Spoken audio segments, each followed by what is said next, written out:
Hey guys, my name is Tapis, your average, slow, heavy, and beginner runner, and welcome back to our channel. Today we're actually reviewing what I call the Jack of all trades, the ASICS Novablast 5. And I actually will explain why I think the full phrase of that term applies to this shoe perfectly, which is Jack of all trades, master of none, but oftentimes better than master of one. So quick background on the shoe, it was released in November 2024, so fairly recent, and I've had it since day one. I've put about 70 miles in it so far, so not quite long term, but I think it's enough mileage where I can feel comfortable giving you my honest opinion. And with that, of course, a disclaimer, I was not sent this shoe by ASICS. Again, I have no clout in this game. I bought it with my own money, and I can give you my honest opinion without being blacklisted. So if you're a longtime follower of this channel, you know I make these shoe reviews from a perspective of a beginner, slow, and heavy runner. I know a lot of runners like ourselves, we are running in a different style, different paces, even different ways of running, especially when we're starting off.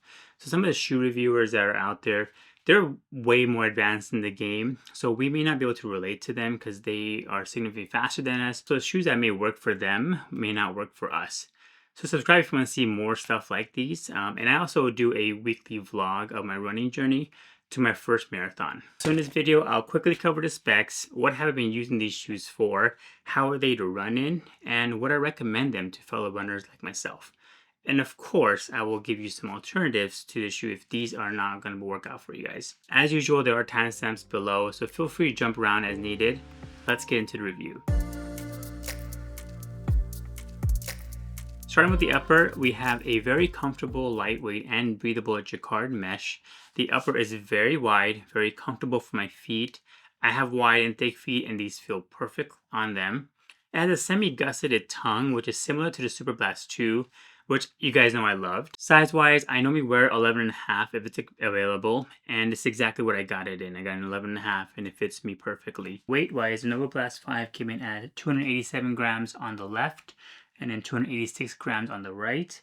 Compared that to the Evo SL, which came in at 263 grams on the left, and then the Superblast 2 was at 300 grams on the right foot. So not too big of a difference between the Evo SL and the Novablast 5. I also consider I have the wide version, so it has more fabric as well. Heel area is very, very comfortable. It's a thicker foam around the heel, so there's no slippage and no need for runners, not for me. Moving on to the midsole, it has a new flight foam, yes, with the YTE, because ASICS is so cool.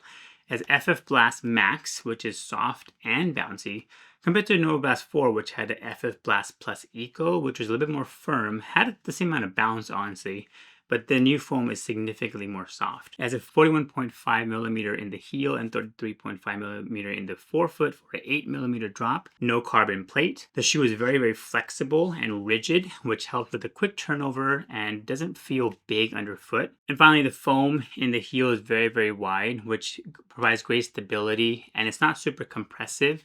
So it just kind of helps with stability overall, in my opinion. And lastly, moving on to the outsole, it has a AHAR low rubber outsole, which I'm sad to say is not great. It's very slippery in wet surfaces, so you have to be very careful when you're running in the harsher weather. And for the price point, it's $140 US, and I actually list the price for the other countries right over here or over here somewhere.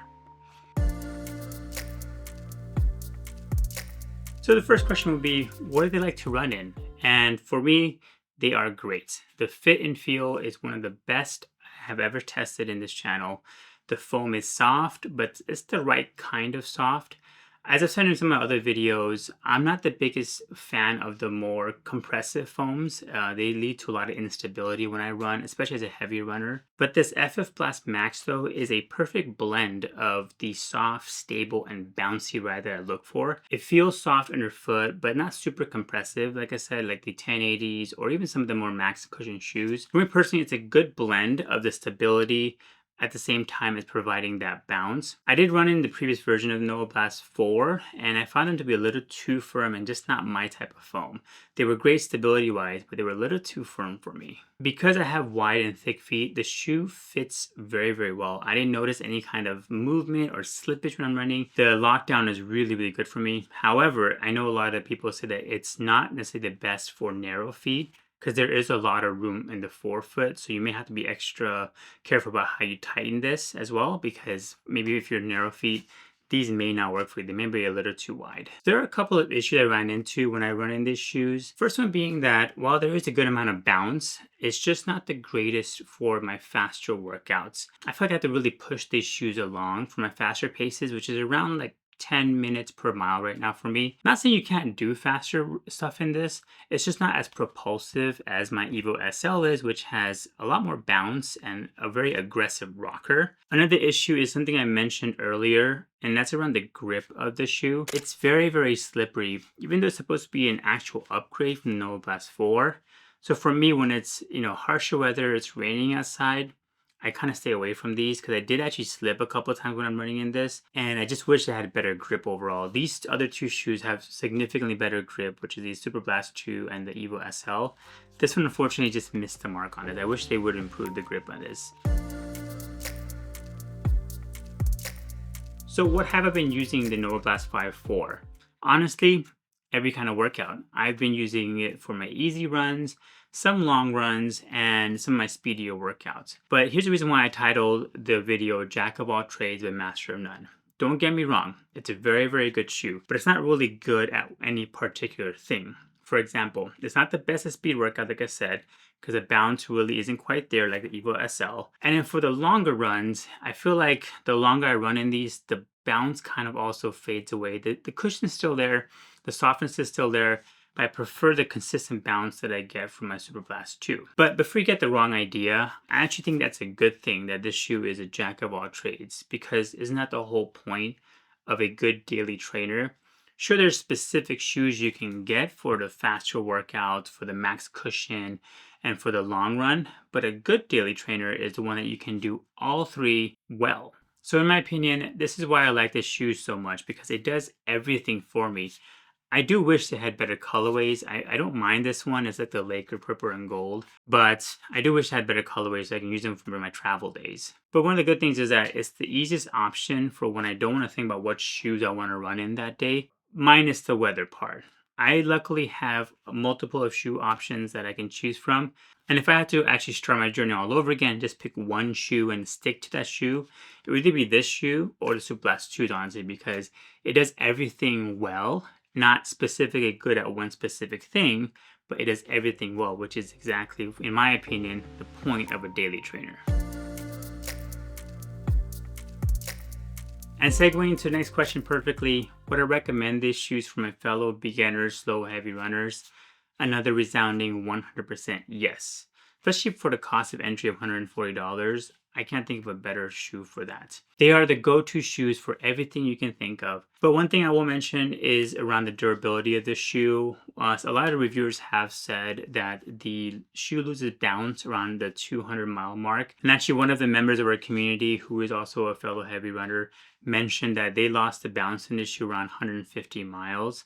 So that's the only thing that I'm going to be testing for as well, is to see if the bounce kind of fades over time. Again, as I mentioned, in the long runs, I do notice it a little bit, but I'm hoping that it doesn't go that early where it's 150 miles. I think at that point, I may have to reevaluate and maybe do an update review for this shoe. Finally, you might ask, what are some alternatives to this shoe? I know this availability of this shoe is also difficult in some areas. A good close second would be the Evo SL from Adidas. This shoe is actually a lot lighter and a lot faster, but it doesn't have a soft midsole compared to the Novablast 5. The Evo SL did let me down the long runs because it seemed to stiffen up a little too much. Another thing that I like about Novablast 5 compared to the Evo SL is around stability. This has a very, very narrow heel compared to the wider heel on the Novablast 5. And so I think this is a much more stable shoe overall. And since it's here, how would it compare to its big brother Superblast 2s? I personally would prefer the Superblast 2s over the Novablast 5 because it does everything the Novablast 5 does, but better. The foam is not as soft overall as the Novablast 5, but the race foam underneath the foot for the Superblast 2 is great. And of course, the grip is significantly better. The main thing that is not great about the Superblast 2s is the price tag, which is $60 more than Novablast 5. And also the availability is not that good yet.